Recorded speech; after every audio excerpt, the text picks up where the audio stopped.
How to change graph in TradingView. In this video, I'm going to show you how you can change the fonts or formats. First of all, open the application. Now here on the bottom, you can see this chart option. Tap on chart. Here, you'll be able to see the chart that is available. Now, in order to change it, here you can see this filter option. Tap on this filter.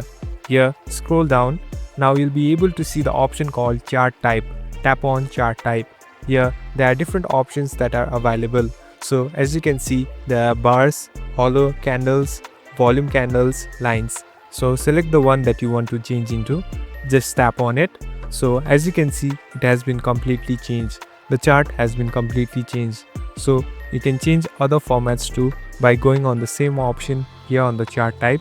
So select the one that you like and later you can have the chart according to your favor. Thank you for watching this video. I hope this video will help you.